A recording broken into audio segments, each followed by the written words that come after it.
दोस्तों, कैनरा बैंक के board of directors की मीटिंग आज 6 मई 2022 को हुई है और इस मीटिंग में क्वार्टर 4 के फाइनेंशियल रिजल्ट को पब्लिश कर दिया गया है और इसके साथ साथ फाइनल डिविडेंड को भी रेकमेंड कर दिया गया है।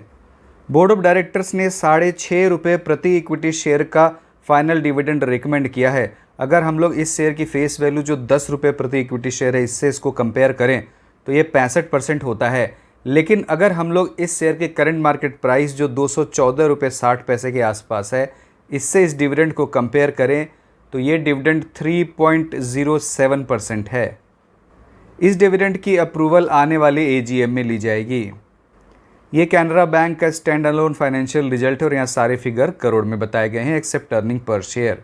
क्वार्टर 4 में इंटरेस्ट अर्न 17,861 करोड़ है जो प्रीवियस क्वार्टर में 17,700 करोड़ था और प्रीवियस ईयर के क्वार्टर 4 में ये 16,337 करोड़ था। तो इंटरेस्ट अर्न में ईयर ऑन ईयर बेसिस पर 9.3% की बढ़त है और क्वार्टर ऑन क्वार्टर बेसिस पर ये 0.9% बढ़ा है। क्वार्टर 4 में टोटल इनकम 22,323 करोड़ है जो प्रीवियस क्वार्टर में 21,312 करोड़ था और प्रीवियस ईयर की Q4 में 21,040 करोड़ था। तो टोटल रेवेन्यू में ईयर ऑन ईयर बेसिस पर 6% की बढ़त है और क्वार्टर ऑन क्वार्टर बेसिस पर टोटल रेवेन्यू 4.7% बढ़ा है। क्वार्टर 4 में ऑपरेटिंग प्रॉफिट 6,202 करोड़ के आसपास है जो प्रीवियस क्वार्टर में ये 5,802 करोड़ था और प्रीवियस ईयर क्वार्टर 4 में ये 5,220 करोड़ था। तो ऑपरेटिंग प्रॉफिट में ईयर ऑन ईयर बेसिस पर 18.8% का ग्रोथ हुआ है और क्वार्टर ऑन क्वार्टर बेसिस पर ऑपरेटिंग प्रॉफिट 6.8% बढ़ा है।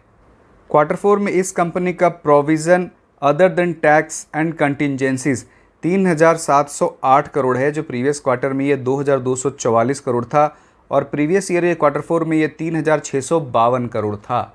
तो प्रोविजंस में ईयर ऑन ईयर बेसिस पर 1.5% की बढ़त है और क्वार्टर ऑन क्वार्टर बेसिस पर देखें तो प्रोविजन 65% के आसपास बढ़ा है।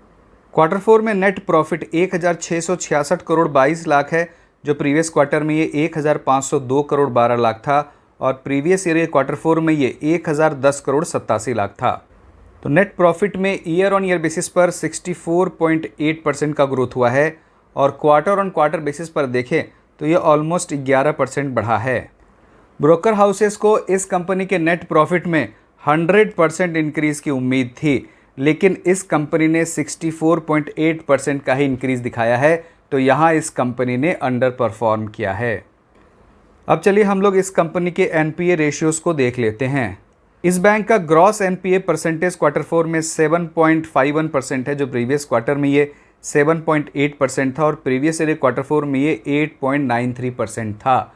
तो ग्रॉस एनपीए के रेशियो में ईयर ऑन ईयर बेसिस पर 142 बेसिस पॉइंट्स की कमी हुई है और क्वार्टर ऑन क्वार्टर बेसिस पर ये 29 बेसिस पॉइंट्स घटा है। क्वार्टर 4 में इस कंपनी का नेट एनपीए रेशियो 2.65 है जो प्रीवियस क्वार्टर में ये 2.86 था और प्रीवियस ईयर क्वार्टर 4 में ये 3.82 था। तो इस बैंक का net NPA ratio year on year basis पर 117 बेसिस पॉइंट्स घटा है और क्वार्टर ऑन क्वार्टर बेसिस पर ये 21 बेसिस पॉइंट्स घटा है। तो इस तरह से इस बैंक के एसेट क्वालिटी में सुधार हो रहा है। क्वार्टर 4 में कैनरा बैंक का net interest income year on year basis पर 24.86% बढ़ा है और क्वार्टर ऑन क्वार्टर बेसिस पर ये 0.88% बढ़ा है।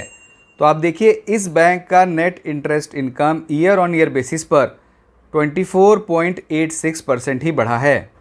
लेकिन ब्रोकरेज हाउसेस ने इस बैंक के नेट इंटरेस्ट इनकम में ईयर ऑन ईयर बेसिस पर 32.2% इंक्रीज़ की उम्मीद की हुई थी। तो यहाँ भी इस बैंक ने अंडर परफॉर्म ही किया है। दोस्तों, ये था कैनरा बैंक के क्वार्टर 4 का रिजल्ट। आप इस वीडियो को लाइक करें, मेरे चैनल को सब्सक्राइब करें, इस वीडियो को अधिक से अधिक लोगों के साथ शेयर भी करें। बहुत बहुत धन्यवाद।